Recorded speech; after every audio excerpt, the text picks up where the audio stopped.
in the Universal Mind with Roderick Watkins is airing live 8 p.m. Eastern Standard Time. This broadcast is a live feed via internet on Blog Talk Radio. Connect with us on Facebook.com/loudmouthonline and like our page. We want to thank everyone that's actually tuning in this evening for the Universal Mind with Roderick Watkins. We're in for a great show. And we are available for live chat on blogtalkradio.com/loudmouthradio. Be sure to check with us each Monday night at 8 p.m. Eastern Standard Time to listen in on the show as a live listener. You may be able to dial in at 347-826-7520. If you have questions regarding this broadcast or would like to reach us for advertising, call our Loudmouth Media offices at 706-363-3895 during business hours of 10 a.m. to 6 p.m. Eastern Standard Time, Monday through Friday. Loudmouth Radio is one of the Internet's hottest online radio networks that are geared towards empowerment, inspiration, and entertainment. Connect with us live, online, and on demand 24/7. And make sure to share your thoughts on what inspires you. And now, your actual host for the evening, Mr. Roderick Watkins. Good evening, and welcome to the Universal Mind. I'm your host, Roderick Watkins, and we are live on the new Loudmouth Radio Network. Tonight, our topic is relationships and spiritual development. If you want to call in, please call us at 347-826-7520. You can also reach us on Facebook at loudmouthradio.com, or you can reach us on Twitter at loudmouth, LOUDVMOUTH, for any questions that you have. So tonight's going to be a good evening. We have recently the Supreme Court just heard two cases. One of them was regarding DOMA, which is the Defense of Marriage Act, being if it's constitutional or not. And the other one is Prop 8 in California. And this was basically gay couples in Los Angeles or in the state of California, at one time had the right to marry. And that right was taken away from them through the vote. And so now this case is being argued before the Supreme Court if that case actually had any validity. So it just got me to thinking that, hey, this would be a good topic. Relationships make up a very big part of our lives. I mean, we're involved in all kinds of relationships, not just romantic ones. And we've all heard the same, I'm sure, no man is an island, or woman for that matter, an island unto themselves. Our relationships help us grow. They allow us to experience or see things that we might not see on our own. So with that, I have a special guest tonight. Well, actually, he'll be during this second half, which is Dr. Mahdi. He's a professor or assistant professor at Arizona State University, and he'll be joining us a little bit later. But first, because of the Supreme Court case and the case is going on, a decision hasn't been made yet, I thought, we don't hear from black gay couples often, and a lot of people might think that they are, a myth. A very common stereotype that I hear about being gay is the promiscuity or there isn't monogamy in the, quote, gay lifestyle. But I have two guests on here this evening who will be joining me, and Jerome Wilson and Cass Carr. And they've been together for 11 years. 11 years. And I just think that that's definitely something to look up to and to aspire for. So without further ado, I'm sure they're online now, and we'll get this discussion started. Please welcome Jerome Wilson and Cass Carr. Hello, guys. Are you there?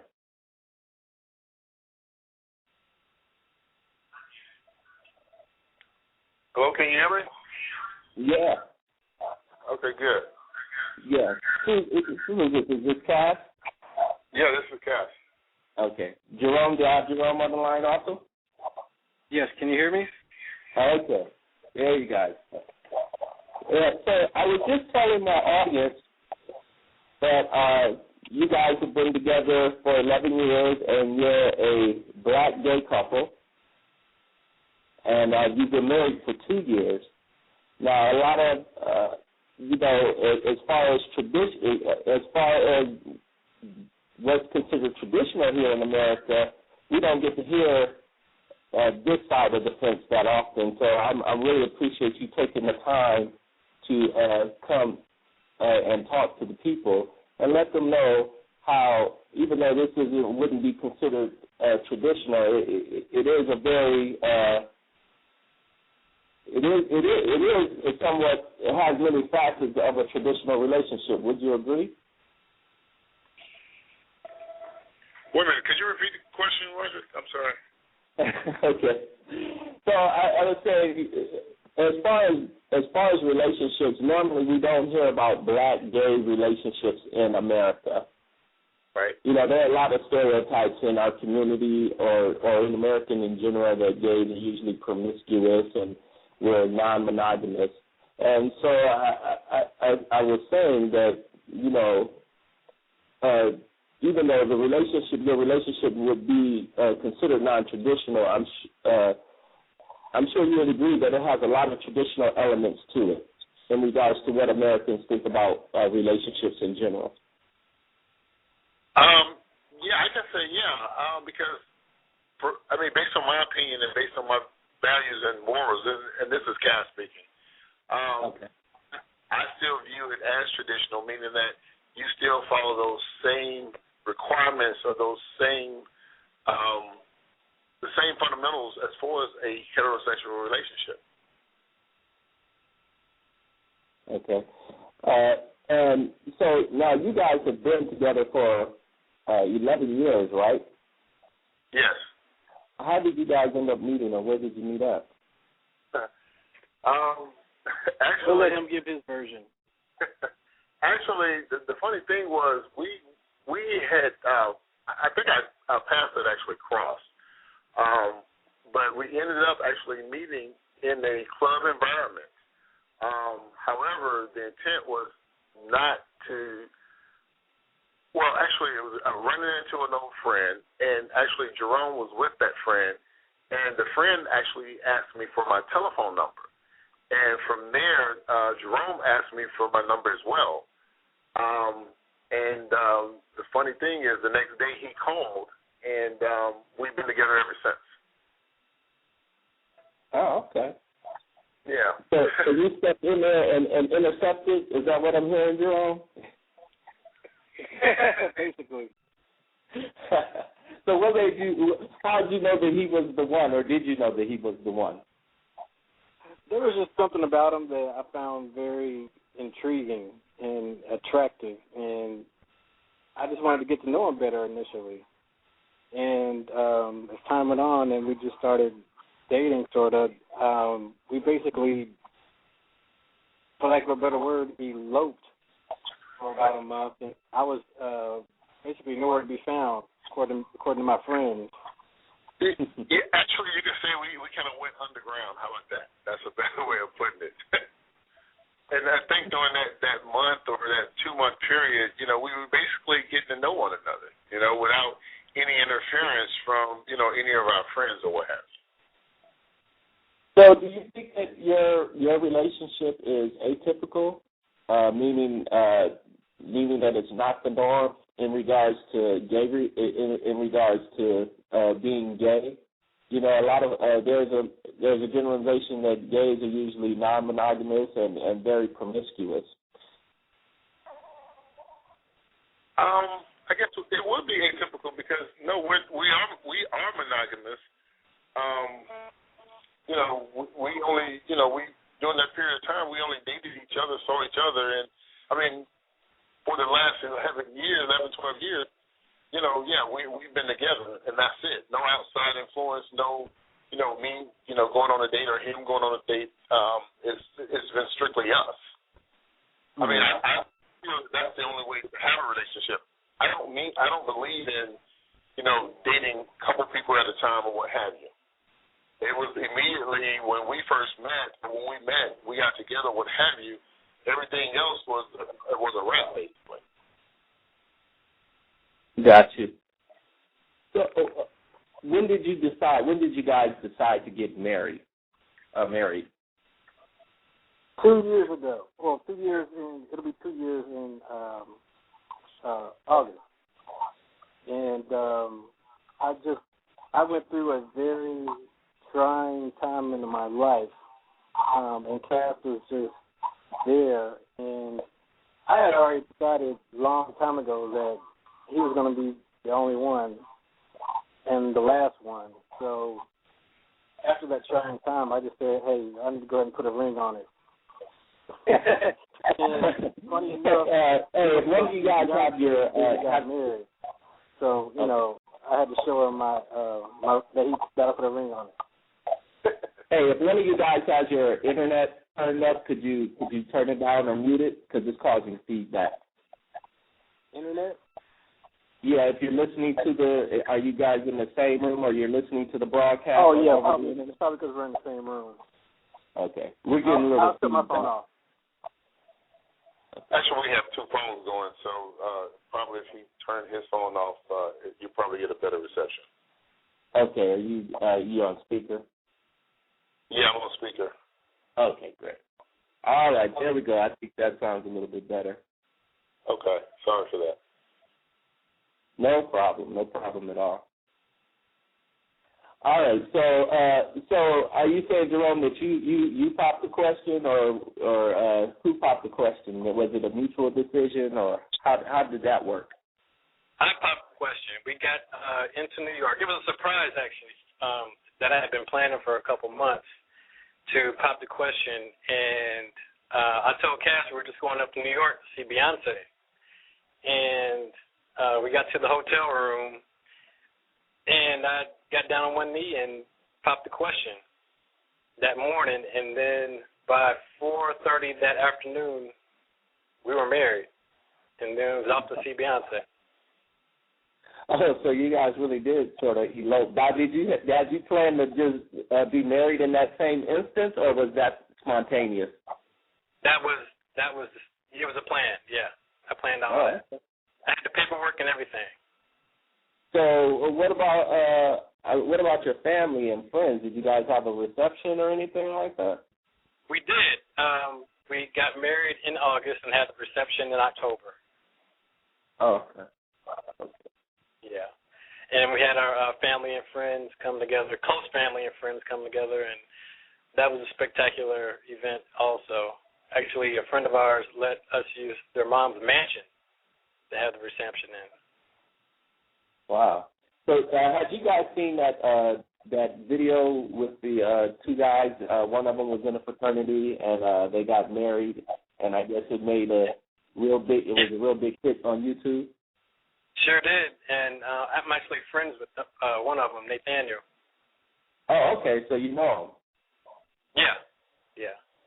Now, would you guys put? Oh, go ahead. I was going to say they're actually in one of our Facebook groups called For Couples Only, and it's a group of, I think we're up to 350 members now, of same-gender loving couples who have been in committed relationships for 6 months or more. And we're actually worldwide now. We've got folks in Russia, in Madrid, and all over. So, they're in that group as well. So now, what was the purpose of this group, or who did you put this together yourself? I did. It was February of 2012, and I was just a part of all these other groups that had really nothing to do with me, so I said, well, let me put something together for couples, We didn't know a lot of couples in the area, so I wanted to put a feeler out there and see what would happen. And lo and behold, it just blew up. and it just took off by itself. So then, would you say that same gender loving couples are unique, or I mean, there's more of them out there than what the average person might be aware of? I would definitely say there's a lot more out there than you would think. Mm-hmm.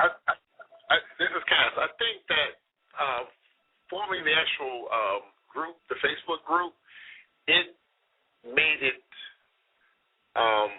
clear that there are a lot more out there, because I think one of the concerns that Jerome had, when he created the actual group, was based on our relationship. We have friends, and it appeared that we were the only couple amongst our friends. We have a lot of single friends, and so Jerome's concern was, well, let's see, because he wanted to do more things, with other couples. So that's when I think the idea came up to create the group and just see what happens. And lo and behold, we never thought that it would get as large as it is, and we've met a number of other couples, with positive energy that are, inspiring. Every time we have an actual event, because periodically we do put together and we have events such as potlucks, outings and so forth, but it is just so inspiring and encouraging to see all these guys and ladies come together, and they're so positive. We always, the turnout is always, we get great support, and it's just a positive, very, very positive. It turns out to be, the events, the situations, they're just really inspiring and very encouraging, and which we've communicated that to some of our single friends, and, just to let people know that it is possible, and, don't give up. Right. So what would you say to your single friends, or I mean, how me being one of your single friends, what advice would you have for me if I desire to be in a relationship? How can I go about that? Well, my philosophy on that, and again, this is Cass speaking. My philosophy is stop being in search of, because I feel that when you search of, you'll never find. And so with that, it's not all about finding the right person, it's about being the right person. And I think when you kind of let down that guard to a degree, opportunity will present itself. I'm not saying that you should just settle, but, just be open to the possibilities. A lot of people have, standards and morals and values in which I'm not saying to let those things go. However, you can kind of lessen that reign, for the possibility of something happening. Okay, so did either of you guys have to lessen your reign for the possibility of you two to get together? No, I don't feel that we did. He had to lessen our reins each. I don't feel that either one of us did. I think it was just something that, to me, it was just something that was meant to be. Just the way that we vibe, meaning that where he's weak, I'm strong, and vice versa. We just came together, and two, just knowing how to, grow with someone and learn how to communicate. Because two, when you have situations that arise, you have, you may have conflict, and it's almost to know that at this point in my life, I'm not here to fight anyone.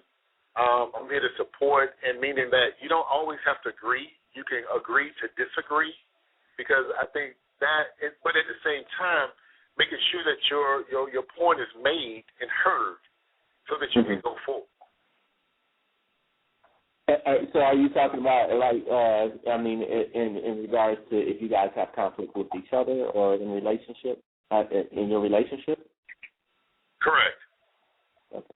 So how do you guys go about resolving issues, or do you have any issues? I mean, it sounds like a fairy tale almost. You guys it was meant to be, love at first sight, had the butterflies and the whole nine. Do you guys have any trying time? Yes, we definitely have been through our ups and downs, like any relationship, and the biggest thing is to communicate. We may not always agree, but we have learned to agree to disagree on certain issues. I just want to take a minute to let my listeners know that you're listening to The Universal Mind with Roderick Watkins. Today's topic is relationships and spiritual development. Currently, I have on the line Jerome Wilson and Cass Carr as we're discussing LGBT relationships and how they are similar to traditional relationships in this country, as well as the recent court case of DOMA, the Defense of the Marriage Act.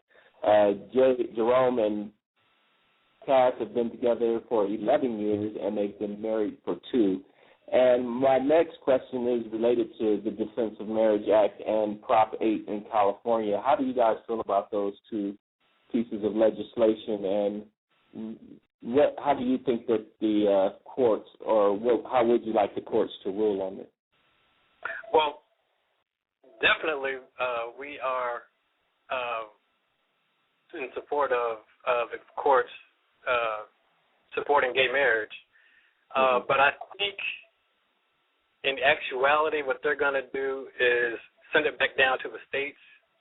I don't think they're going to make it a federal mandate. I think that it'd be nice, but I think that in reality they're going to send it back down to the states. Cass, do you have any comment on that? No, I totally agree as well. Because too, based on the structure, as far as the governmental structure or what have you, again, I think it will be to a state decision. And hopefully Georgia jumps on board, Well, right now in Georgia, it's illegal. It is illegal. Marriage is defined as a man and woman in the Georgia Constitution, I think, state constitution. That's correct. Yeah. So how do you feel about civil rights being legislated on? I mean, should we be able to vote on people's rights? Or should they just automatically be guaranteed? Well, they should. I mean, in a perfect world, they should be guaranteed. But obviously, we don't live in a perfect world. So some legislation will have to make that happen. How it happens is a different story and a different time period. I'm not sure if I don't think the country is ready to be federally mandated to recognize it. And I think really? No, I don't think so. Because, Georgia, it's not going to happen anytime soon. I don't think it's going to happen anytime soon in Georgia. The southern states, we're in the Bible Belt. Until people realize that it's not a religious issue, it's going to be that way. Because you can get married in you don't have to be in a church to get married. And I think it stems back all the way back to is gay being a choice. And if it's a choice, if they think it's a choice, then they're going to say, oh, well, they chose to be that way, so why do we have to worry about their rights? I agree with that. So, so you think that most people believe that sexual orientation is a choice and not that we're born this way? Exactly. To which I always say, well, when did you choose to be heterosexual? That's a good question. If sexual orientation is a choice, then it goes both ways, huh? Right. But let me ask you this: Isn't it somewhat a religious issue? In most ceremonies, they do use the Bible and Scripture in order to join people. So, doesn't that make it a religious ceremony? How do we take religion out of it, and do you even want to? I'm sure there are Christian gays.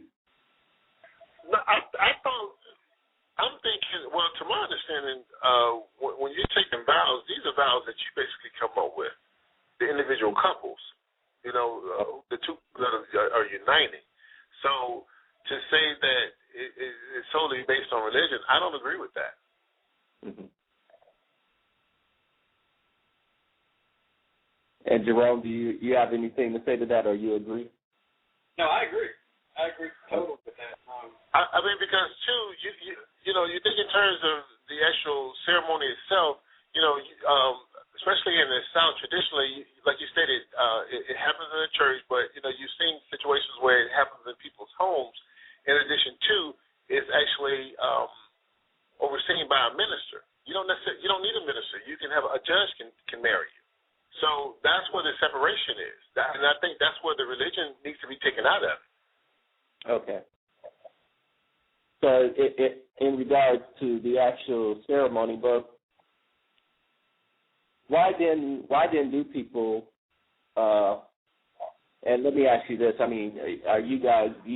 What religion or denomination do you guys belong to? I grew up Christian, but Mm-hmm. I'm finding myself leaning more towards spiritual, because the Christians nowadays, they like to take the Bible literally, and you can't take the Bible literally. And the way it's been translated over 1 million times or 1,000 times, and who knows what they were thinking when they wrote the Bible originally. Mm-hmm. Exactly. And then, too, you think in terms of situations where a lot of people will take the Bible and use it to their, use it in their advantage by, quoting certain scriptures and so forth. So, again, I think a lot of times, the Bible is truly taken out of context.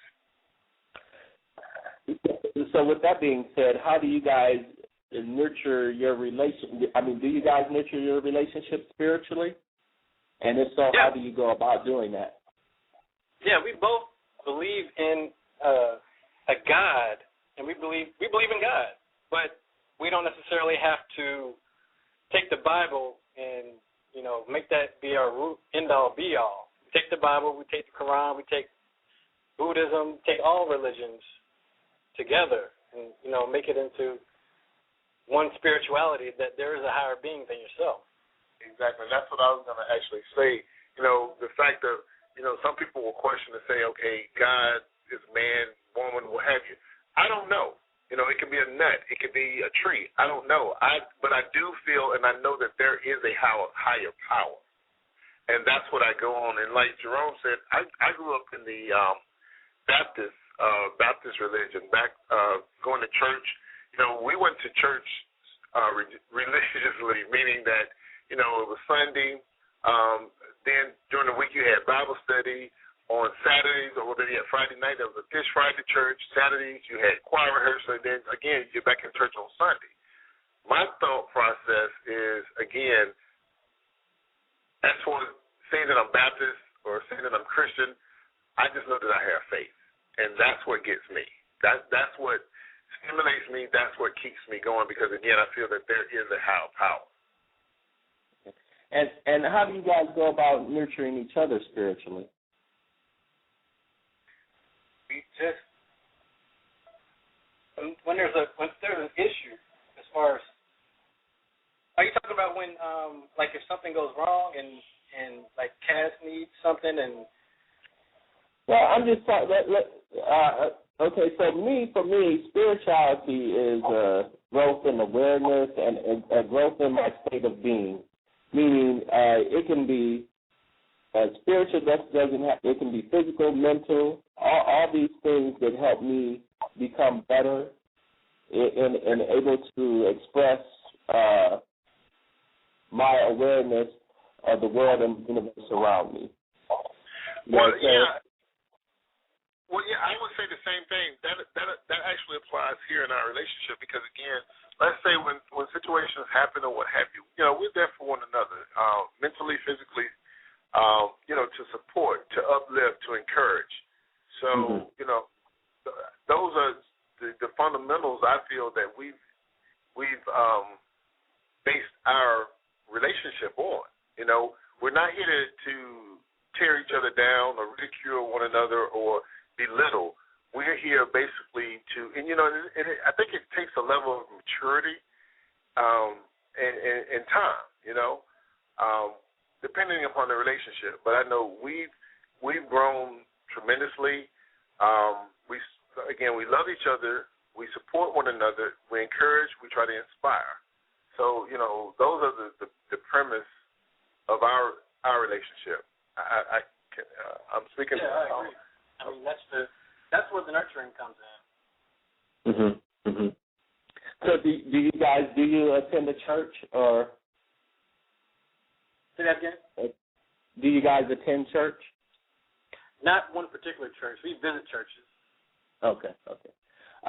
Let me again just let our guests know that our listeners know that they're listening to The Universal Mind with Roderick Watkins. Tonight my guests are Jerome Wilson and Cass Carr, and we're talking about gay marriage and LGBT relationships. You can call in at 347-826-7520 if you have any questions. We're also on Facebook at Loudmouth Radio Network. I'm sorry, at loudmouth.com. And we're also on Twitter at Loudmouth, LOUDDMOUTH. So, guys, when you got married, I mean, did you take each other's last names? How does that work? Do you call each other partners, husbands? Some of the basic stuff that a lot of people might not be aware of. Well, I mean, I refer to Jerome as my husband, my partner. I think it just depends on the actual environment. Certain times, when the question is posed. But yeah, for the most part, he's my husband. As far as the exchange of last names, no, we kept our last names. To me, that wasn't really significant or important. The funny thing is, once we got married, I guess realizing what that actually meant, because like I said, we've been together since September 2002, meaning that we never separated, we never parted. Okay, we bought our house in 2003. Yeah, we bought a house together in 2003. So, like Jerome said it early on, we saw each other as being a married couple, in a traditional sense, because we do everything together for the most part. If there's something that he wants to do or vice versa, we discuss it with each other. Not to say that we need that approval, but that's what you do. That's the right thing to do. And I think, again, I'm not saying that things have been peachy keen. No, I'm not saying that. We have our ups and downs. We've had our ups and downs. But I think as we've gotten older, we're more so stable. We're more so,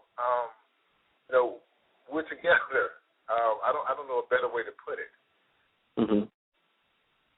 So when you say, go ahead, Jay, did you have something? Can you repeat that? Yeah, I can hear you now. Hello? Yeah, are you still there? Yeah. Can you repeat the question? Oh, okay. I'm sorry. I guess we were having a little technical difficulty there for a second. No, I just was asking, did you have anything to add to that? Oh, no. He summed it up pretty succinctly. So, at the beginning, you hear all this about rushing into things. How do you know if well, in your case, you guys were right, but I mean, is love at first sight that common? I mean, I don't think it happens that often, right? Or do you just go with reckless abandon and hope for the best? No, and it was not love at first sight for us. Okay. We fell in love during our courting process, I like to say. It was more of intrigue at first sight with me. Well, I think it was, I think it was infatuation early on, but it was to the degree of, again, not wanting to necessarily separate. And as fate would have it, things kind of just fell in place, meaning that, we didn't have to separate. He wanted to be with me, I wanted to be with him. There have been times when I think we possibly wanted to do other things, meaning not necessarily see anybody else or what have you, but early on it was just a process. I do feel that in a sense we are an exception because based on even some previous, like for example, this is my longest relationship. Now I had actually been in a previous relationship in which that relationship lasted about 7 years, six or 7 years. And based on my morals, my values from a traditional perspective, that's just what I believed in. I didn't believe in dating, a number of people at one time. I just couldn't deal with that. How do your families interact with each other, or do they? Oh, they love each other.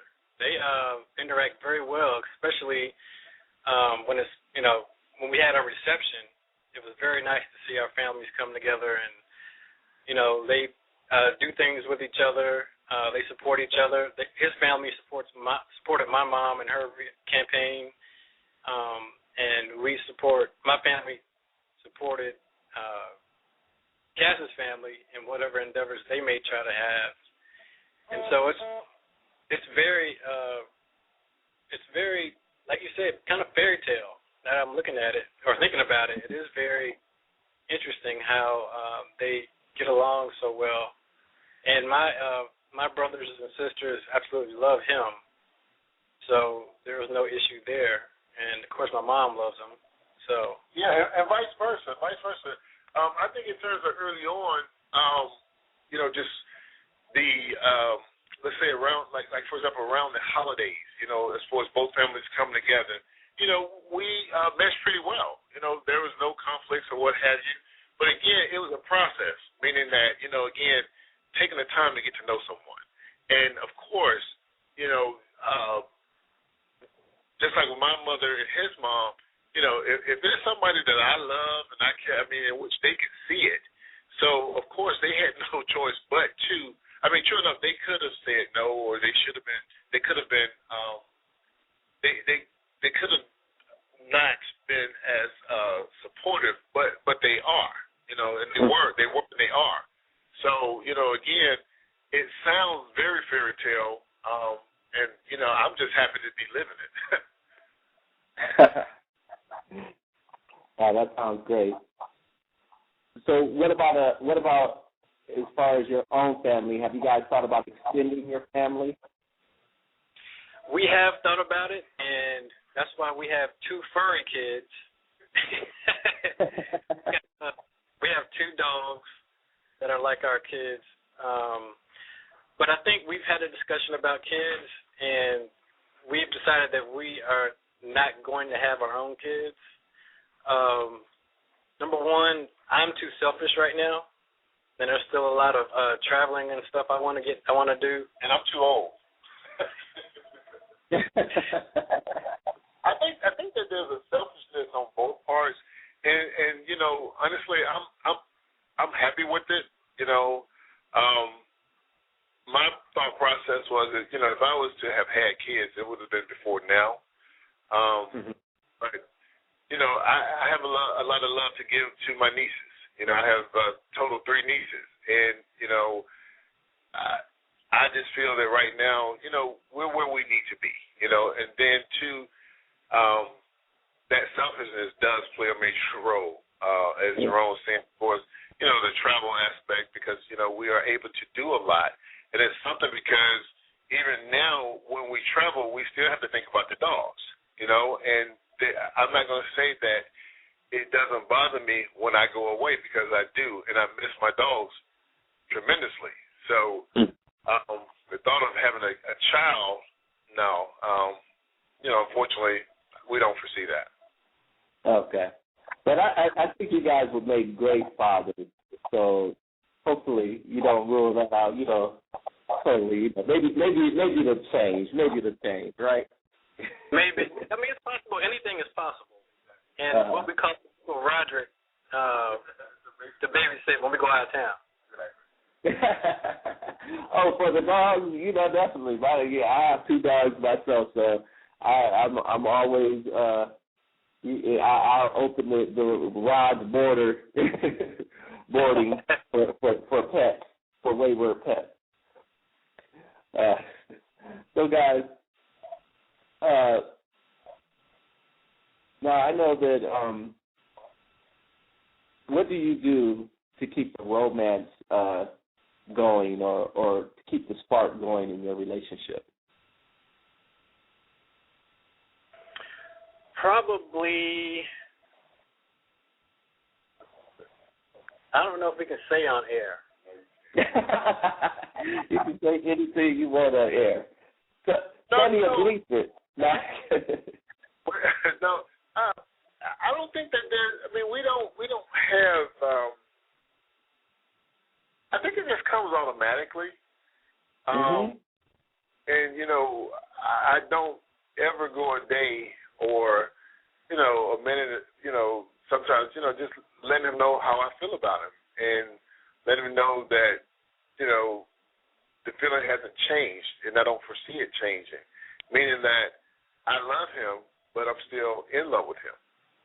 So, with that, we may send each other messages throughout the day.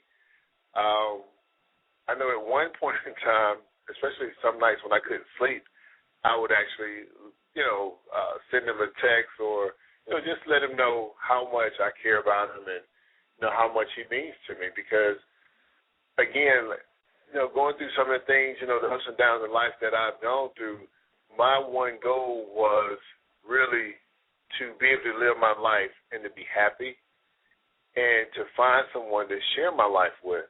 And I can proudly say that I've done that. I feel fulfilled, with him being in my life. Meaning that, too, when I see him, sometimes, and I know it kind of, I don't know if he knows this, but as opposed to me smiling sometimes when I see him, because that's what he makes that's what he makes happen. I'll frown at him or, lick my tongue at him or something like that. And it's like the look on his face when he sees me, it's like a twinkle that he has in his eyes, And I don't know what that means, but and I don't know if that's actually true, but that's how I feel. And Rod, I will add that traveling helps keeps it fresh and new as well. Well, even if we couldn't travel, I feel that we enjoy each other's company. The fact that knowing that he has his likes and his hobbies, and I have mine, and we support each other. Meaning that we don't have to be out in the streets or going here, going there. We're complacent with being at home. He's doing what he wants to do. I'm doing what I want to do. There's no conflict, and then we come together, So if Georgia was to finally allow gay marriage, would you guys think about getting married out here? Oh, well, definitely. Yeah.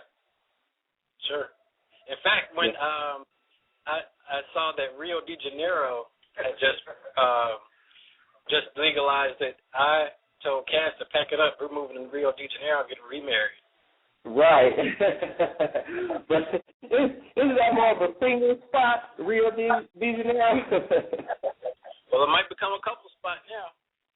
Hey, yeah, especially you guys got the group going, get everybody to move down there. Right. Y'all can start a little community, but I wouldn't drink the Kool-Aid. Exactly. So then renewing your vows it would be a most definite if they were to allow that out here in Absolutely. Georgia. Absolutely. Have you guys experienced? I think one of the things that when we think about gay marriage, or they talk about a lot of the benefits that are afforded to heterosexual couples that aren't allowed for gay couples, and one of them is hospital visitation. Others have to do with tax law and the state law. Have you guys experienced any discrimination as a gay couple? Funny, we have not actually. The only problem we have ever had was at one point I had no insurance, and I was trying to get on Kaz's insurance, and they didn't recognize same-sex couples, but now they do. They do, so now I am on his insurance because the insurance that I would have otherwise would cost too much, so it was more economical to be on his insurance. And, I'm happy to be working for an employer that recognizes it, that realizes that, and I think one thing that, they ask that we do is, they believe in home life, enjoying home and taking care of home. And, again, recognizing, too, as reality has it,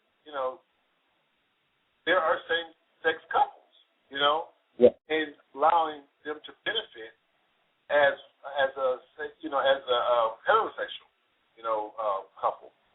So, I'm just happy, and I don't know if I can say their name on the radio, but yeah, I'm just proud to be, employed and doing something that I enjoy doing for a company that appreciates me for who I am. That's one thing a lot of people don't realize is even though Georgia does not recognize it, a lot of companies do. Exactly. My company does, as well as Kaz's, and a lot of companies in the Atlanta area do. So just because Georgia doesn't recognize it does not mean you cannot get certain benefits from being married. Exactly. I even think that the city of Atlanta has passed an ordinance to protect gays from employment discrimination as well. So some companies might be, it would be beneficial for them to comply with that. So do you, besides Rio, would you move to a less tolerant place? No. No. For what? Why would you? Why would we? Well, some people could be family, who knows, a job, maybe your job wants to transfer you there. Well, I think that before I even took another job, or I would that would have to be something that I would have to think seriously about, because again, I don't want to be in an environment that's less tolerant. Nor would I want to subject him to that. So but we do live in the South, and you guys both stated earlier that how this is the Bible Belt. So how have you? Is the South maybe a little bit more tolerant than you initially stated? Because you guys are both out, right? Not exactly. Well, not to define out. Okay. I'll let you define it. How out are you? Well, if somebody asks me, I tell them, but I don't advertise. I don't advertise. It's not something. I mean, our life or our private life is not something that should be and that we put on display. Now, in my office, everybody knows my sexuality, and they know that I'm married, and they are. From what I can see, what I see on a day-to-day basis, they accept it. Now what they say, when I'm not around, I don't know. But for the most part, yeah, my office peers are aware of my marriage to Jerome. And you, Jerome, is your job aware? No, they are not aware. Well, my my immediate office workers are not aware. In fact, they assume that I am straight. And if they were to ever ask me, I would tell them I'm not. But they've never asked me, and I prefer not to divulge or advertise that information without them asking for it. So they can think what they want. And I work in a pretty masculine environment, so I don't know how they would take it. So I just prefer not to even, offer it up. I don't think they would care, but it's none of their business.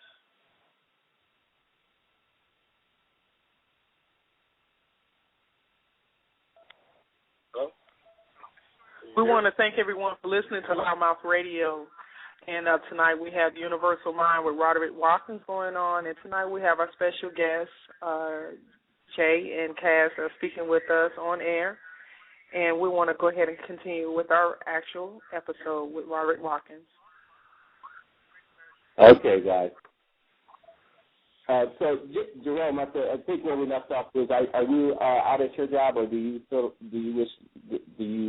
care to discuss that? You said, was I out at work?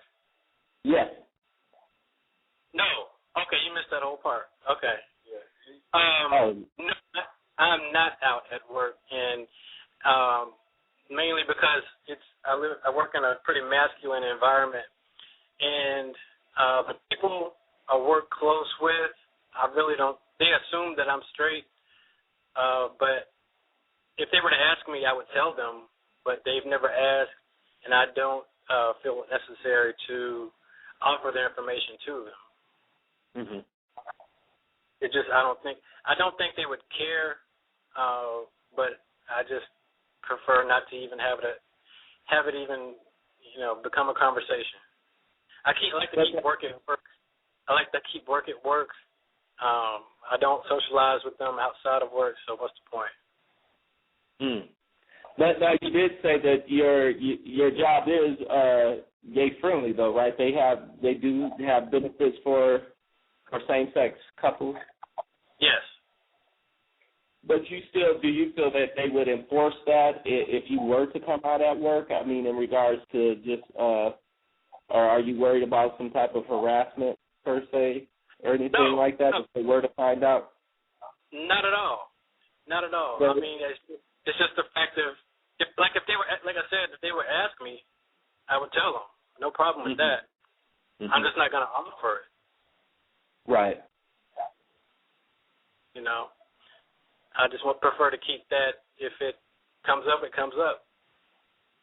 Yeah, and I've heard that, and I've experienced that myself. I haven't been out at all my jobs as well, and in some situations it just doesn't come up. I think it's a personal preference, and you're right. When we're at work, our focus is supposed to be at on the job. But I mean, so no pictures of you and Kaz on your desk? Actually, there are. I have my whole family up there. Oh, okay. Okay. Yeah, we took a family portrait in 2011 that I have up there. Okay. So then it's more that they just have not inquired, not that you're going through any great lengths of not sharing. Correct. Okay. Gotcha. So that's great, guys. So any as far as your group is concerned, what type of activities do you guys do in the group? We have various, what we call cocktails and conversations, where we all come together and talk about various topics going on in the world or even locally that could, and how it relates to gay lifestyle, and specifically couples.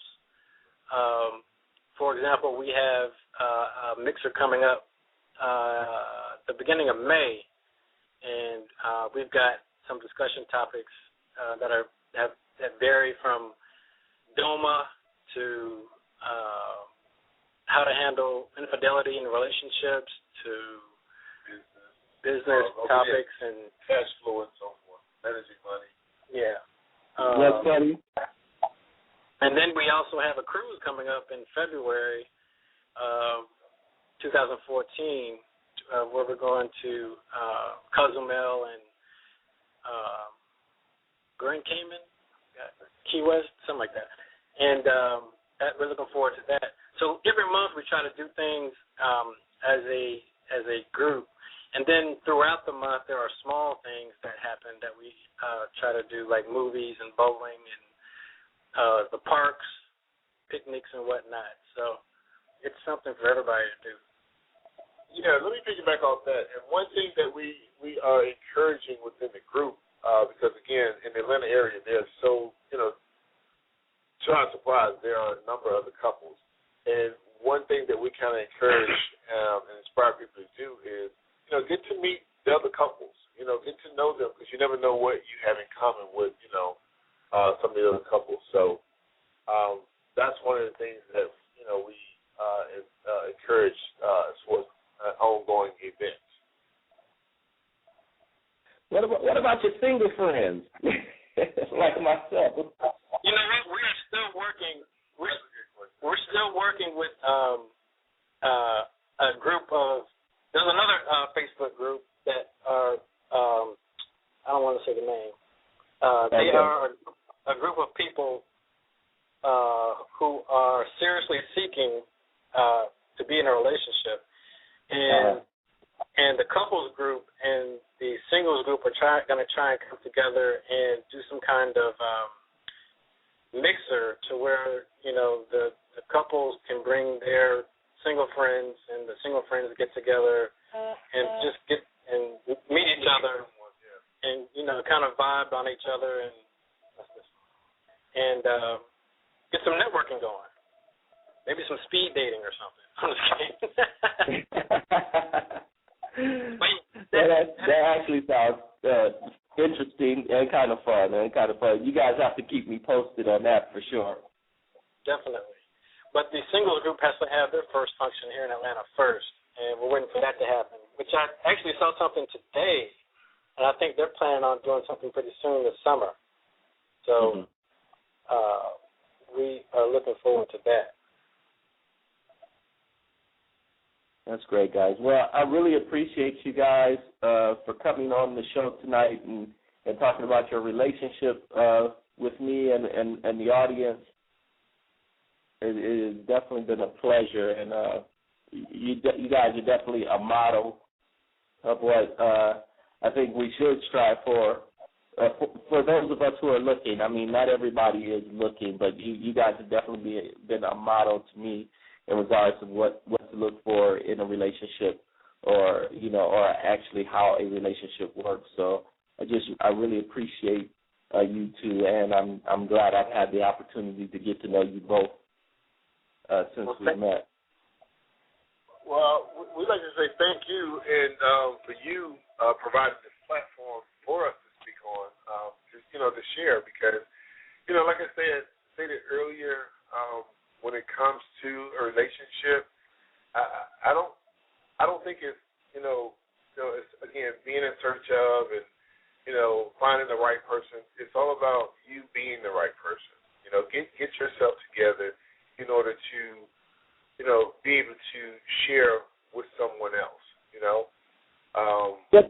Now, come on, Kaz. Now, there are those people, and I'm not downing people in relationships in general, but there are those people that aren't necessarily the best of people and still have people that still are in relationships, correct? Most definitely. And I'm not saying that,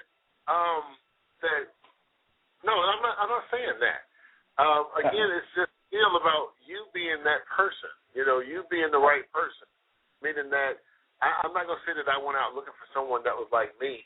Like I said, Jerome is, he's all that I could ever wish for, and, how you look back at your life and you say, if you could have done anything different, would you have? Yeah, but at the same time, if I changed anything, I don't think that I'd be where I am now. Right. So with that, I think things do happen for a reason, and I'm not telling people to just accept whatever. No, I'm not saying that. But but at the same time, you still have to be open, you know, and it does take time. I don't think it's going to happen overnight first, you know, like the way that we met. I'm not saying that, you know. Mm-hmm. But again, I think the possibilities are there, you know, just make the right decisions. And again, be open and be able to effectively communicate with one another, because I think that truly that's one of the main contributors to having a successful relationship. Because, I mean, early on, I think we had some conflicts with communications. However, you know, we got past it, you know. Mm-hmm. And I think that was because of the love that we had for one another. So communication and a desire to really want to be with each other, right? Exactly, definitely, most definitely. I mean, because you can have the communication, but if you don't have that desire, then, yeah, of course, it's going to go south. Yeah. Well, again, guys, thank you. And right now we're going our next guest for the evening, and you're welcome to stay on the line if you guys want to, or you can and participate, or, you know, at least please continue to listen. All right. I'm gonna put you on mute. Okay. All right. So our next guest is Dr. Madi M. Brown, and he is the founder of Imagine Enterprises, Inc. Imagine is dedicated to the empowerment of people physically, mentally, and emotionally. Dr. Madi earned his medical degree in naturopathic medicine from the Southwest College of Naturopathic Medicine. He has dedicated the past 15 years to the empowerment of others. He specializes in educating and empowering people. He emphasizes taking ownership over one's physical, emotional, and mental well-being. He is an assistant professor at the Arizona State University, where he teaches stress management tools in the areas of health, relationship, and finances. He inspires his students on a daily basis. He has personally taught his conscious living principles and holistic nutrition to over 1,000 people in the past 2 years. Dr. Madi is a leader in the field of holistic nutrition, giving hundreds of lectures and speaking engagements over the past 8 years. He is also a certified life coach with over 10 years of coaching experience. Dr. Madi is very passionate about public speaking, educating, lecturing, private consulting, and developing educational tools. Dr. Madi believes that each individual is a unique expression of life. Therefore, he dedicates his effort to helping individuals express their uniqueness. And that's going to be the second half of our show of tonight on the Universal Mind with Roderick Watkins. Remember, you can reach out to us on Facebook at Loudmouth Online, or you can reach out to us at Twitter at Loudmouth, and that's Loud, L-O-U-D-D, Mouth, M-O-U-T-H, on Twitter. Please feel free to call in, and you can call us at our number 347-826-7520.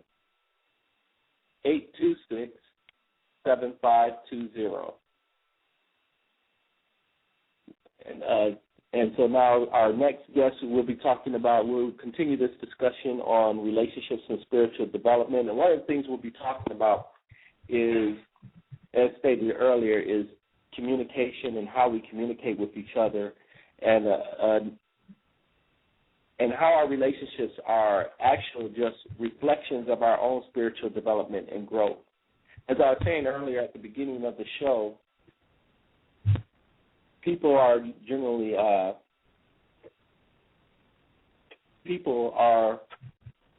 no man is an island unto himself, and people use other people, our relationships. They help us see aspects of ourselves that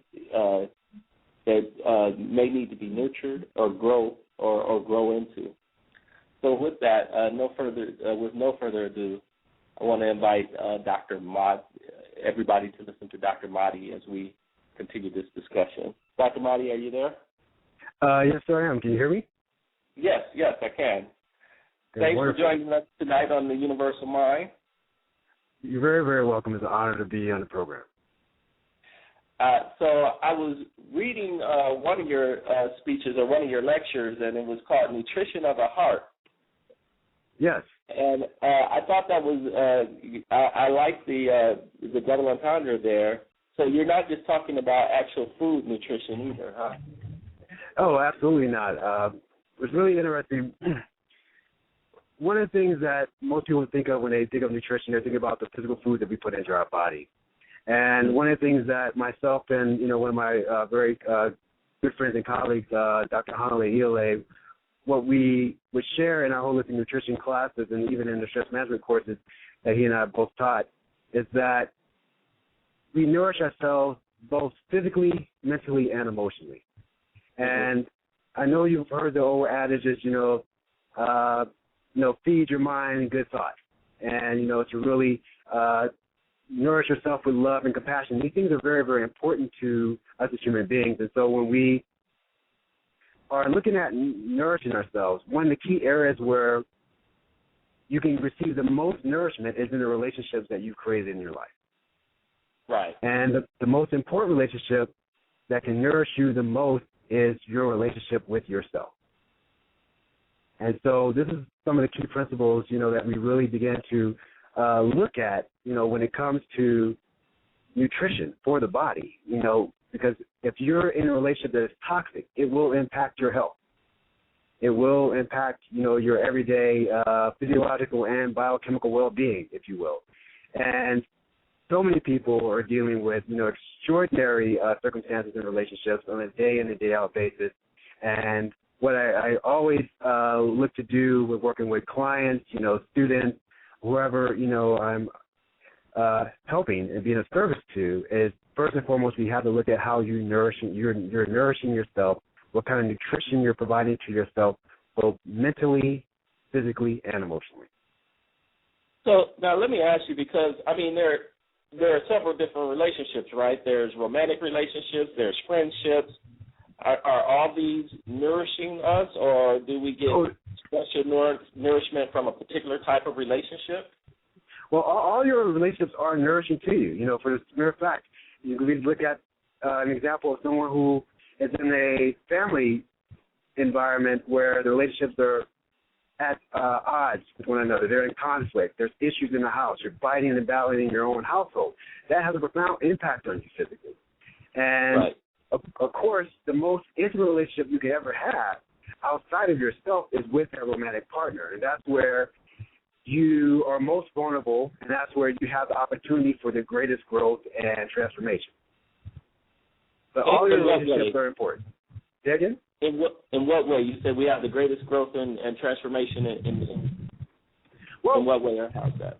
Well, let's just take a look at what a intimate relationship means.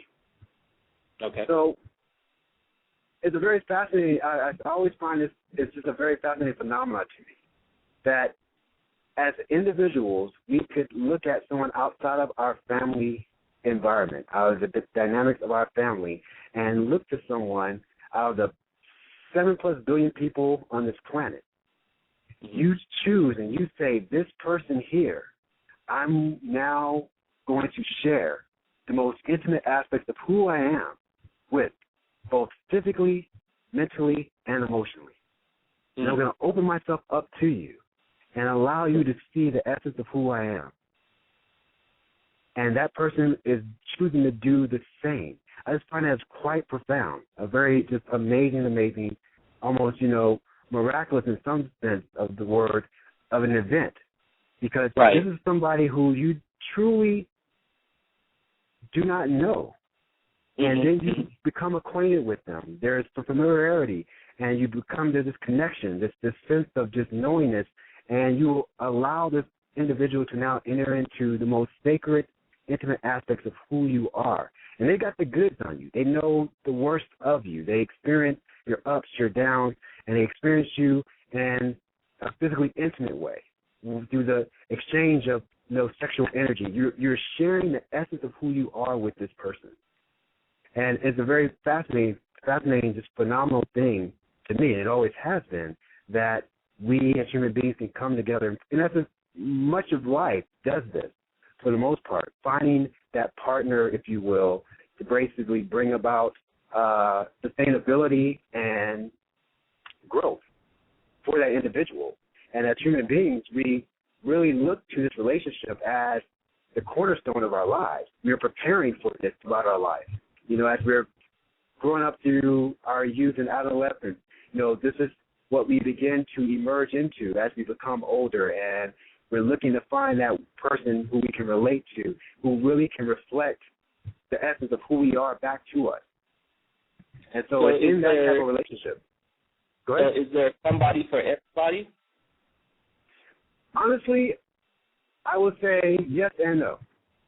Okay. And let me expound on that. Yes, in the fact that we all come into life, and we are just within our human nature, in our human conditioning, we look to belong. And I discussed this in a sense to where we, as human beings, we have this sense and this desire to belong, to be able to love and to experience love for one another. So in that respect, absolutely yes. You know, as you said earlier, no man is an island unto himself. No human being is an island unto him or herself. You know, we're here to connect, to bond, to share, to cohabitate this planet, you know, in unity with one another. And I say no to that in the fact that you have individuals who come into life who have such a fulfilled life within themselves, and they do not require that intimate partnership in this journey. And they're here to share, and they still connect with other human beings, but to share that intimate partnership and that union with another human being that they walk through life together is not a requirement for them. Oh, that's interesting. So they're already fulfilled with themselves, so they don't need another person. So are you implying that people that are in relationships are fulfilled in some ways? Or are there? Repeat the question, please. I'm trying to understand what you're saying. So it's interesting. You said there are those that don't require to be in a relationship because they're already self-fulfilled. Yes, and so the thing, ideally, I'll say this to you first. Ideally, in any relationship, the gentleman who was speaking before, he said it so well when he was speaking about first and foremost working on yourself and seeking that relationship with yourself before you go out there looking for someone else. And I agree with that wholeheartedly. And ideally, in any relationship, you hear people say, "Oh, this person completed me," or "This person makes me whole." And I think that's a really unfortunate statement to make on anyone's behalf, for the mere fact, if you're coming into a relationship only half of yourself, and another person's coming into a relationship with truly only half of themselves, you're going to basically, in essence, just have two half beings. And you're going to be looking in that partner to fill whatever void or what you feel is lacking inside of you, and that will show up in the relationship. Ideally, when two people come to a relationship, ideally they should come to that relationship as whole beings, where they're both fulfilled in who they are as individuals, and they're now looking to share that fulfillment with another person. And now in relationship to that one individual who doesn't choose to do that, again, he or she has found fulfillment in themselves, and they choose not, or they don't require, to share, and they choose not to share. And they go through their life as single, but of course they have wonderful people in their lives who they're able to still share that fulfillment with, but just not in that intimate partnership setting that we're speaking of. Does that make sense? Gotcha. Okay. So there is a choice, meaning you can be a whole realized person and just choose to be single. Absolutely, yes. But how do you work on becoming this fulfilled or becoming this whole person? Is there any criteria that we have to meet, or how do you think about that? Are there any particular needs? Absolutely. Well, the key thing to it, first and foremost, one of the key things. Funny that you asked that question. I'm just now leaving and getting off of ASU's campus from teaching my stress management course, and one of the things we're talking about in there this week, last week of school, is your purpose and vision. And one of the key things that I've been sharing with them in class today is that as we come into life, we're not given a manuscript, that's attached to our hip and saying this is what it means to be a human being. This is how this is what you need to do in order to be successful. We come into life and we are taking in basically what we receive from our parents, what we receive from our siblings if we have any, what we receive from other family members, what we gain from our peers in society as far as our friends, what we gain from the education, and we take all that stuff in, and we're trying to figure out and put together, who we're going to be in this life. And so there's 3 key areas that really drive us as human beings. And those key areas are our health, our relationships, and our finances. Okay. And so we go through life looking on how to have the optimized health and vitality and energy and, sustainability in our health so that we can live out our dreams and our passions to the fullest. We seek to have an exchange in our relationships from a place of love, be able to share the fullness of what we've experienced in our life with others around us.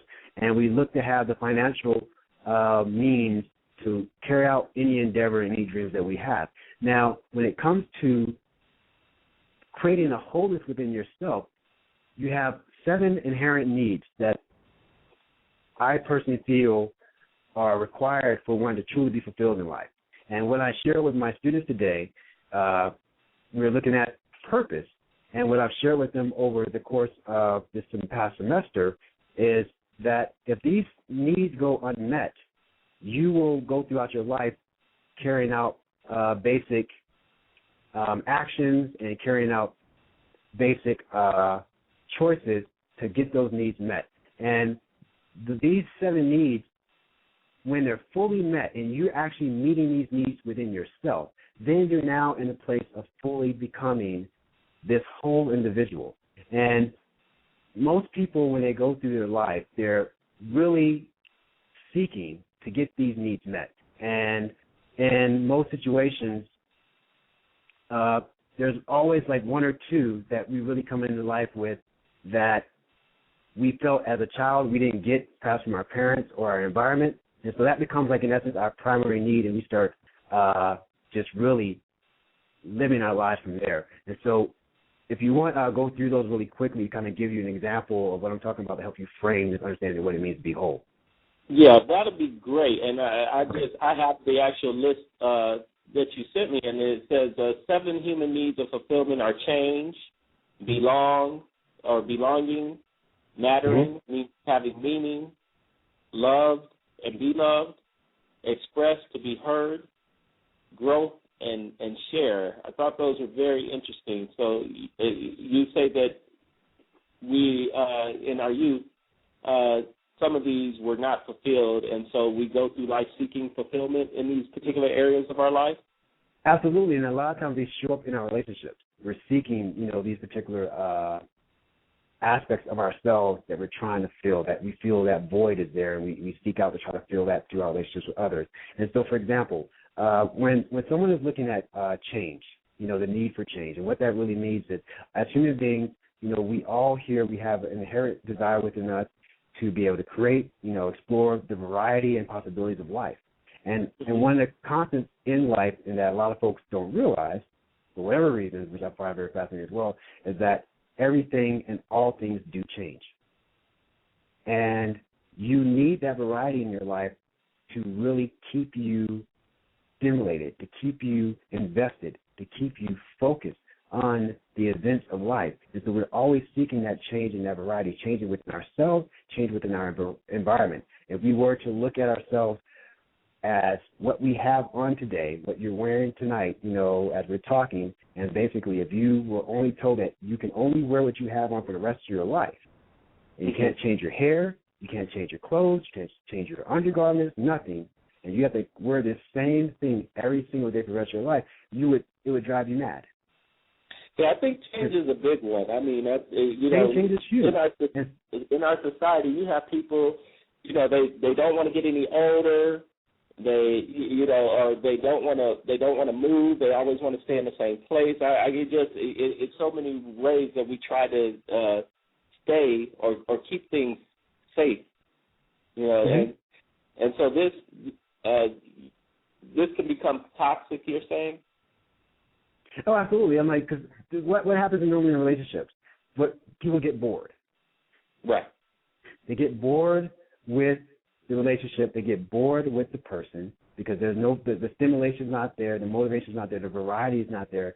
And what happens, when the passion is gone, truthfully, when you find a relationship where the passion is lost, we look at those kind of situations and really say the passion is truly not there. They just really have lost the ability to explore the possibilities. Right. Or they're choosing no longer to explore their possibilities with this individual. And so now they're looking to seek change elsewhere. Mm-hmm. And so, when that happens, you're now going to be looking to someone else. Because if like, say, for example, change was your number one need, you just needed that variety, you needed to explore possibilities, you needed to have the ability to create new conditions for yourself, and that's like your number one thing you're going after all the time, you will run through many partners. Because no one will be good enough. You will never find fulfillment in that person because you're constantly, that's the driving pivotal value for you, the pivotal need that you're required to get fulfilled. So you will go through multiple folks. Okay, you got to slow down for that one for you. I think you just hit a nerve or something. So let's go back. So you're saying if change is your primary need, it's like number one for you, yes. Yeah, that if that need isn't met, then you're most likely you won't settle down. That you'll go through multiple partners. Yeah, you'll be looking outside yourself to get that need met, and your partner will try to provide that for you. But eventually, you're going to get bored with him or her, and you're like, okay, I need to look at something else. So then okay, I'm listening. And so the question then is back to ask, okay, what is it in your life that you are now needing to look outside yourself to bring about that passion, that possibility, and be able to create for yourself? Because as human beings, we have the ability to create in any environment, regardless of the circumstances, regardless of the resources we have available to us. You can create anything. Mm-hmm. You have the ability within the mind, and the actual title of this show is The Universal Mind. You have a universal mind that has the ability to create any and all things. And so if you're in a relationship and you find yourself getting bored, I'm going to ask you, how bored are you in your own personal life? And most times these folks are going to be bored in their own lives as well. And all this person is reflecting back to them in that relationship is their own inability to create, to live out a passionate life, to have that fulfillment through change and through creating new possibilities and variety for themselves. And so now it's being reflected in their relationship. And it has nothing to really do with the partner, but that person. I did not expect to go through therapy today, Dr. Mahdi. That is good. I really like that a lot.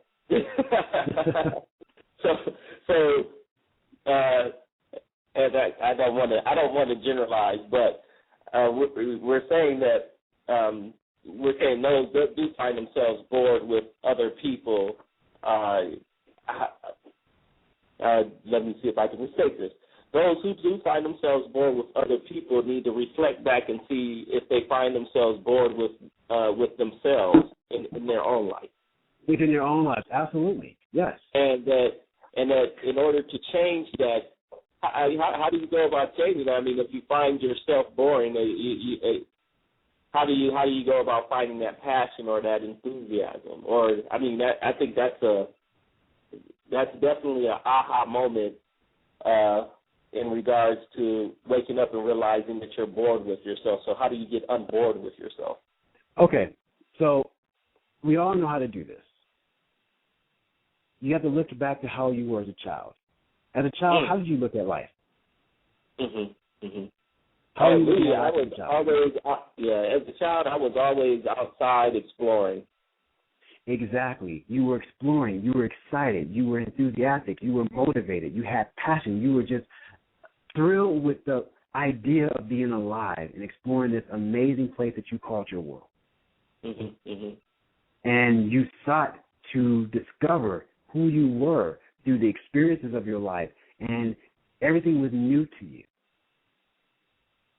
Yeah. So you have to.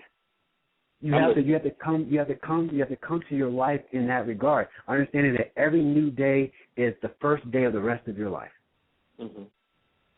And how you choose to enter into that day determines what that day will be for you. And so if you're looking to experience something new, if you're looking to examine, new possibilities, the day is full of them for you. And I was telling one of my mentors in medical school, we were discussing the human body. And, and she was talking with us, and she, was saying that the human body is so amazing. Our bodies are so amazing. She said, there's no reason why you should ever find yourself bored. You could just sit in a room and study your hand for a day and be amazed and in wonder. Right. But we are so focused on the distractions of life, and we're so easily taken out of focus and so easily distracted that we are not present.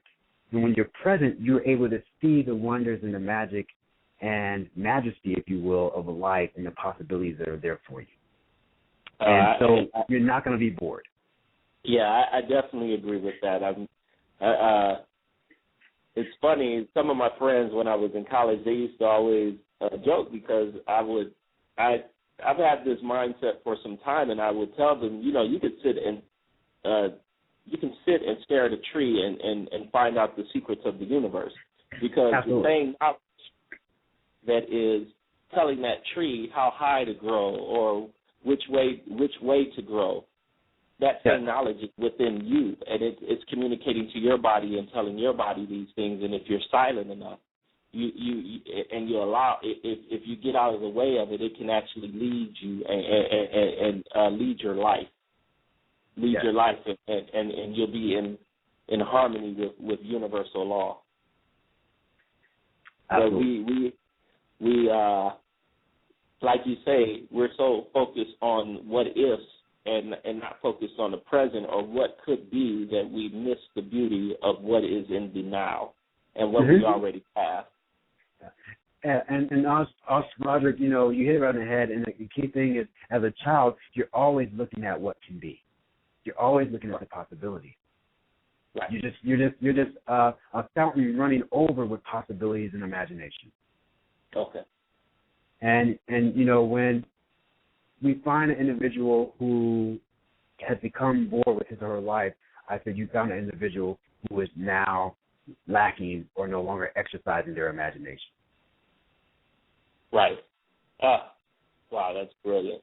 I just want to remind our listeners that they're listening to The Universal Mind with Roderick Watkins, and my guest today is Dr. Mahdi, and we're talking about relationships and spiritual growth.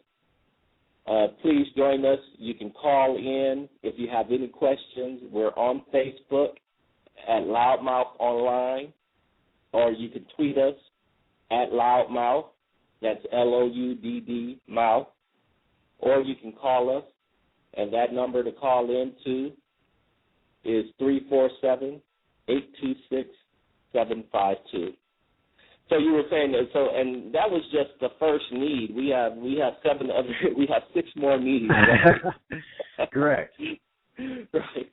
So you want to briefly go through those real quick, or yeah, sure, absolutely, yeah, definitely. So we discussed change, and next, and they're not in any particular hierarchical order.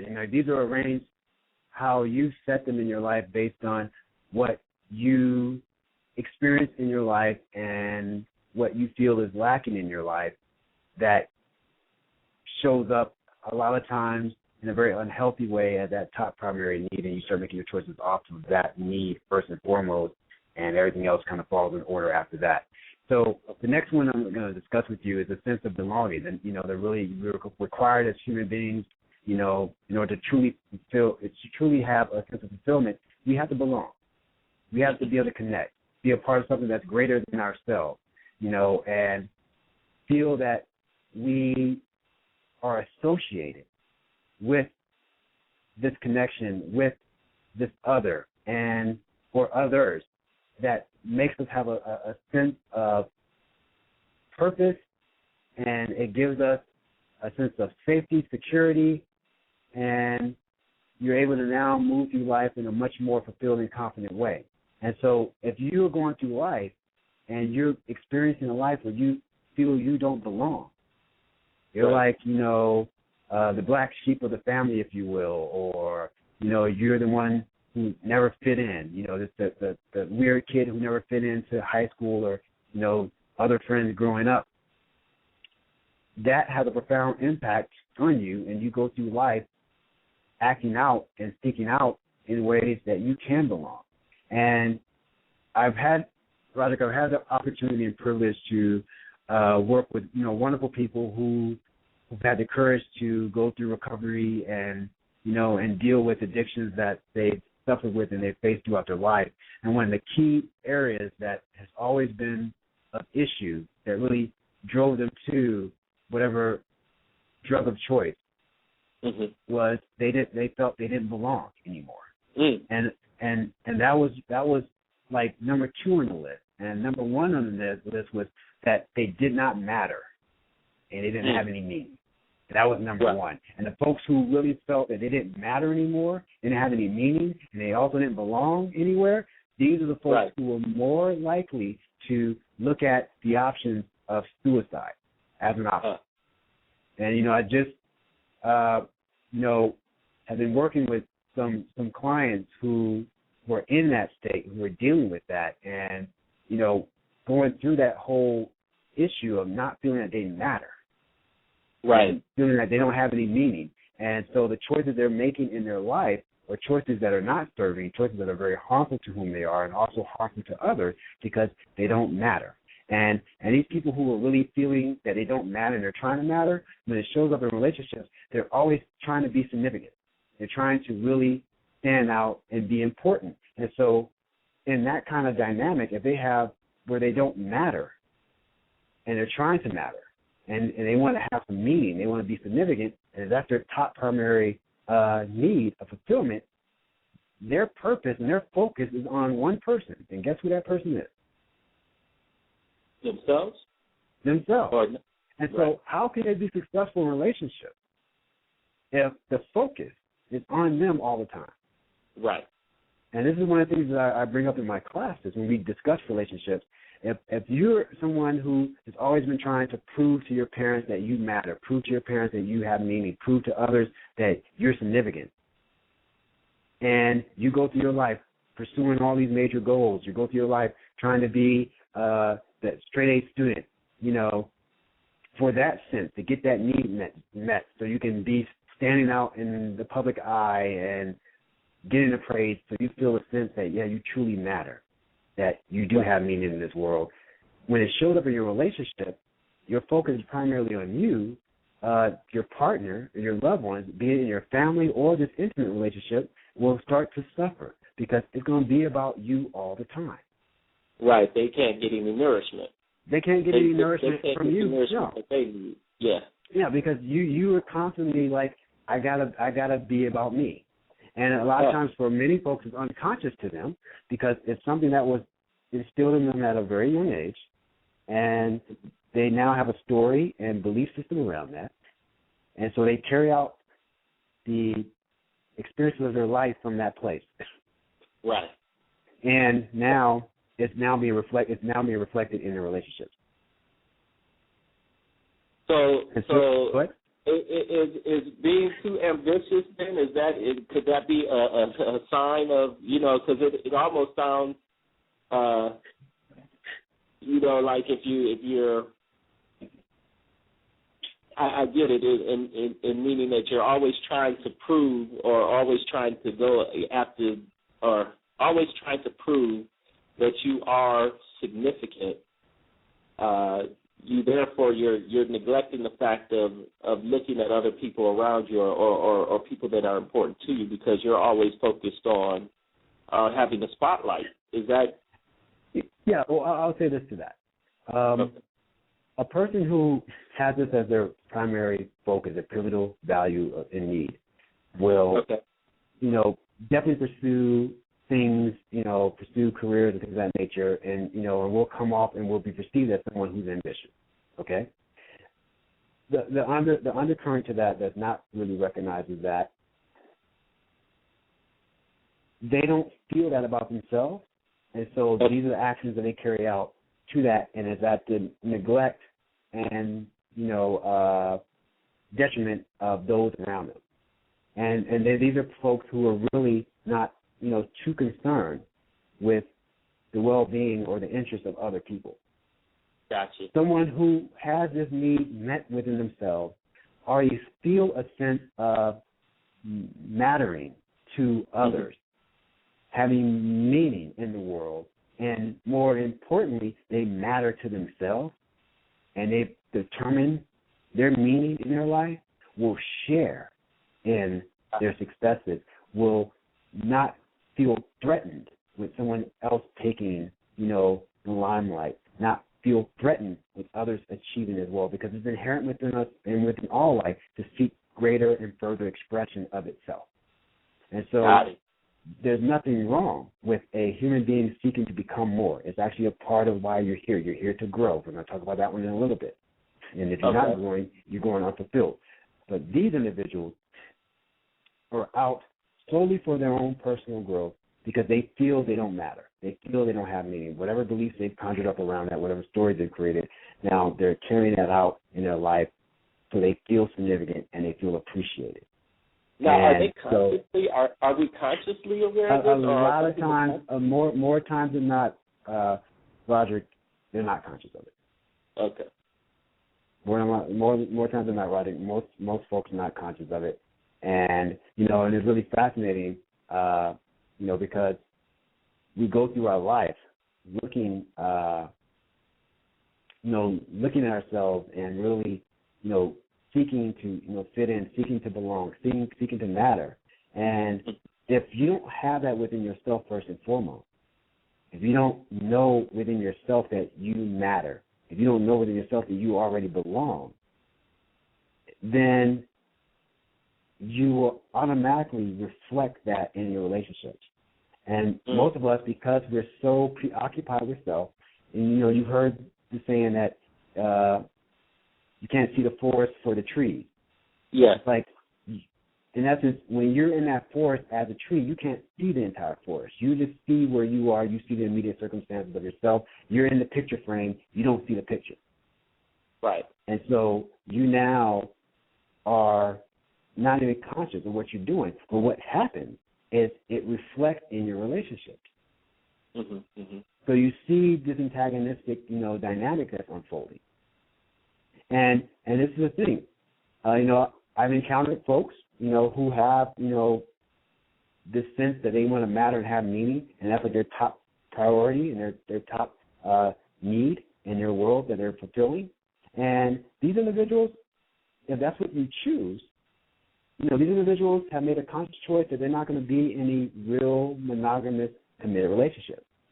And they're just going to be out there experiencing life, enjoying the fruits of life, going out there accomplishing, being successful, and they are living that out. Nothing wrong with that. If that's what you choose to do in your life. But you understand in that choice, you're not affording yourself the experience of a relationship where you're fully committed to another person. Right. And you're going to be more inclined, you're just going to date, and you have your people come in your life, but they are not the top priority in your world.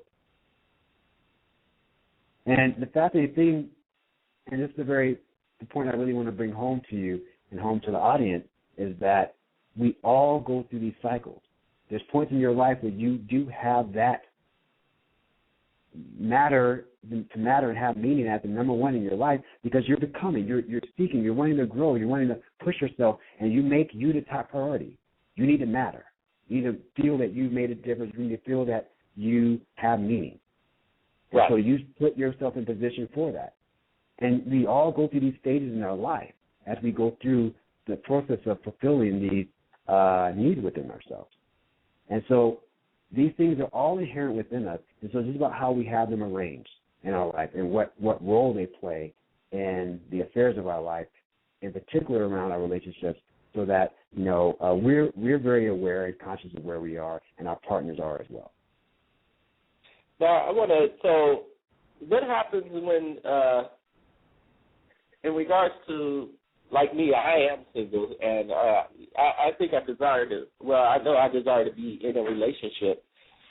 How do you find someone on that same level in regards to, or it will help you reflect? Just find somebody on that same conscious level. You think this is important to me because I'm choked up. I can't even say what I'm trying to say. Understood. Yes, sir. Okay, so first thing I would ask you is, you need to envision in your own mind how this person is, how they show up. What are they like? What are they doing in their life? How do you feel when you're around them? Okay, and I had a really wonderful, very dear friend of mine. We had a conversation around this about how we bring people into our world. And one thing that she said to me is that when you are putting yourself out there in the world, and you're providing that space for someone to enter into,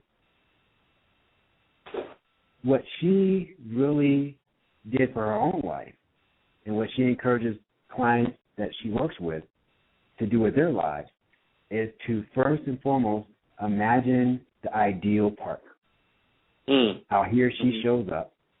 What are they like consciously? What are they like spiritually, emotionally? What are they doing? Are they financially stable? All these kind of things that, you're looking for in what you consider your ideal, okay?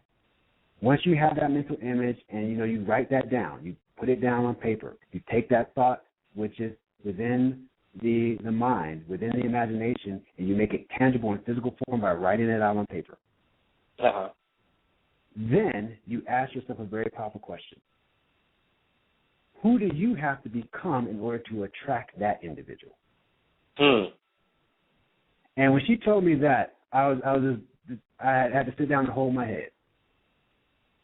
I just want to make sure my listeners, did y'all hear that? You have to write down what your dream is, and then you have to ask yourself, how do you need to be in order to draw that person in? Is that correct? Yes, that's correct.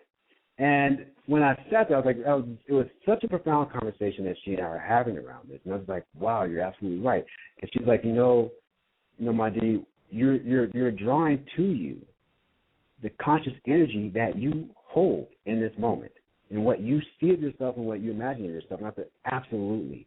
And, and I never heard it framed in that way in how she put it. It was so eloquently done. And so I really, had to look at that first and foremost for myself. And you have to get really honest with yourself then. Because most folks like, you hear it all the time, folks saying, I want, a person like this, and they got to be this way, and, they're going to do this and this, and I don't want somebody who doesn't have a job and all these kind of things. And, okay, you're asking for someone who doesn't have a job, but you don't have one. You're asking for someone who holds a spiritual consciousness, but you're not at that level. And so you're complaining that the people who are coming to you and that you're drawing to you are not what you want and not what you desire, and you're wondering why you keep attracting, folks like this. I was consulting with one of my students, and she was like, Professor Brown, I always attract these guys who are just, they just disrespect me, and they just, talk bad to me, and, and I don't know what it is. I'm just drawing the same kind of people to me. And she's like, so what can I do? She said, because I want someone who respects me. I want someone who, can appreciate who I am as a woman, see my beauty and honor me as such. I said, okay, that's great. I said, I have one question for you. When's the last time you did that for yourself? Mm-hmm. I said, how respectful are you to you? So now let me ask you this question, Dr. Marty. Let me ask you this question. I mean, there are a lot of people in relationships, and everybody, I'm not downing those people that are, but everybody's just not that self-realized, and they're still involved in relationships. Yes, and again, this is one of the things we discussed in my transformative class, being mindful. Most of us are mindless. We run around life very mindless, in a mindless fashion. We're not aware. We're not present. We're worried about our future, regretting and hating our past, and you're not present. You're not mindful, and it's in the present that the gifts are to be found. And when you take a moment to be still and just look at your life and look at your circumstances and say, okay, how I'm showing up in my life right now is not serving me. One of the powerful things that I was having a conversation with my father, this is almost 10 years ago. I was in Los Angeles, and I was not happy. I was, there in L.A., and I was studying Chinese medicine, and I thought it was going to be great, but I wasn't happy with it. And we were talking on the phone one day, and, he said, so I was going to ask you a question. He said, have the choices in your life thus far, have they served you? He said, don't worry about them serving me or mom or your siblings or your friends. He said, have they served you? And I said, honestly, Dad, no, they haven't. He said, well, son, it's about time you start making choices that do. And I had to sit with that. And it was like getting a pile of bricks smacking me over the head. And I was like, wow, okay, I've been making choices in my life that's really going about my day in and day out in a mindless, unconscious fashion. And so what is it that I truly desire to experience? What is it that I really want to have in this life? And so I had to get still and figure that out and start making choices that serve me. And so most of the time when we step into relationships, we go into it very unconsciously, and we look at this individual who we like how they look. We like, their personality, and they look all good and all this wonderful stuff. Right. And we go into it, and we haven't checked in with ourselves. We haven't assessed, okay, what are my moral values? What are my, ethics by which I live? What's my spiritual state and stance on life? What are my day-to-day habits? How do I go about the affairs of my business on a daily basis? And then do a compare and contrast with this individual who you're about to now bring into the most intimate aspect of your world and allow them to share and take up space there. And a lot of times, folks enter into relationships that truly are not serving them, truly not worthy of them, and they carry out this unfoldment of just despair, drama, trauma, and eventually sometimes baby mama, as well. Like all this stuff is happening in their life. And this is all based on the unfulfillment of those 7 human needs. First of all, not being aware what those needs are and just going through their life unconsciously and not being true in the choices they're making around their life to serve themselves, to serve those needs, so that they are fulfilled. So when you now enter into a relationship and you're looking to choose a relationship, you're now stepping into it conscious. You're conscious of who you are. You're conscious that, yes, I am fulfilled within, and really coming to a place that, in truth, I don't need anything in you to bring happiness to my life. I'm here to share with you my happiness, my joy, my life. Okay, that's going to be my new line. My new line. I always get asked why I'm single, and I'm going to tell them now, Well, Roderick, this is the thing. This is the thing you have to understand as well. It's like, this is work. I'm not going to say this stuff is easy. Trust me. I'm like, I work through my process on a daily basis as well.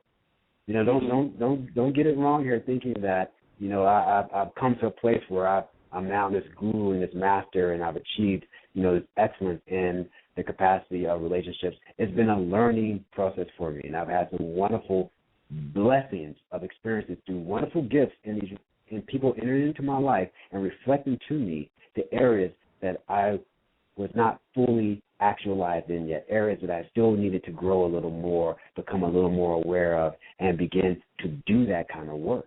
And in doing so, I'm able to really, experience those things. And so we talked about change. We talked about belonging. We talked about having matter and to have meaning in your world. Now, folks, a big one that's huge is, another one of the needs is to be loved and also to love. And for so many folks, as human beings, and I really say this to all life, we're all here in life expressing love and seeking to experience love. And so a lot of times what happens in relationships is you see folks who are going through their journey with these individuals who they say they love, and they feel that they love, and they don't feel love returned. They feel alone in a relationship. And I can't tell you how many folks I've spoken to who feel alone in their relationship, in their family, in their friendship. They feel alone. They feel they're not loved. And when that need is going unmet, you will carry out all kinds of activities. I can't tell you how many people I've had discussions with and conversations with who have a definition of how they've articulated love to be in their life and have chosen relationships that are definitely detrimental to them, definitely not serving them, very harmful, physically, mentally, and emotionally, spiritually, just destroying them. And they stay in it because it's what they've qualified as love, based on what they experienced from many times in utero, before they even came into the world, what they're experiencing in mom's womb. Wow. Based on what mom was calling into her world as far as love and what she was experiencing, that was being programmed into this child. And so when it came into the world, into its environment, it began to experience this and identify with it and then classify this is what love means. Can you say that one more time? That is one. That's really a good one. Sure. So you say in utero they're experiencing this, and let's say that one more time, please. Absolutely. So based on what that developing child in that gestational period in utero, mom's consciousness, her emotional state, her physical state, how she is living out her life, how she's experiencing her life, and what she has designated as love in her life, whether she feels she's being loved or the lack thereof, all that is now being encoded on the DNA and imprinted upon the nervous system of this child. And so when that child enters into the world, into this environment, it will now begin to take in that which has already been encoded in it, in its development, and then it becomes a self-fulfilling prophecy in that child's life. Wow. He or she now looks at love and qualifies it as, okay, if mom and dad were at odds with each other in the household, if mom was being abused, the child looks at, okay, because we're all here, we're seeking love, we're here for love, we're here to love and be loved, and so if this is what love means, that I allow this person to abuse me, okay. If it means that I have multiple partners running in my world to get love, okay. If it means that I allow my body to be used in any capacity, in any way, okay. Wow. And so, because it's innate within you as a human being to speak out love. It's one of those needs of fulfillment. You need it, you crave it, you desire it. We discussed in medicine, with children, infants who come into the world and they're not physically touched. They're not getting that physical affection and touch. These children will die on you for what we call FTT, failure to thrive. You could feed it, you could change its diaper, but if you're not giving it the physical affection, stimulating its nervous system, where it's feeling and appreciating and connecting with love, they will weaken. Their immune system will begin to weaken. Their body will begin to weaken. They will no longer be able to thrive physically, and they can die. It's very important to us that we are able to, express and experience love. And so based on how we've qualified it, based on how you interpret love, based on your language, of love, all that has a profound influence upon how you experience that particular need. And if it's going unmet, your choices, your thought process, your perceptions, your realities will be dictated by that need. Wow, Dr. Mahdi. We only got about 5 minutes left. I just want to give our listeners a chance. Is there a way they can reach out to you or talk to you? Oh, absolutely, yes.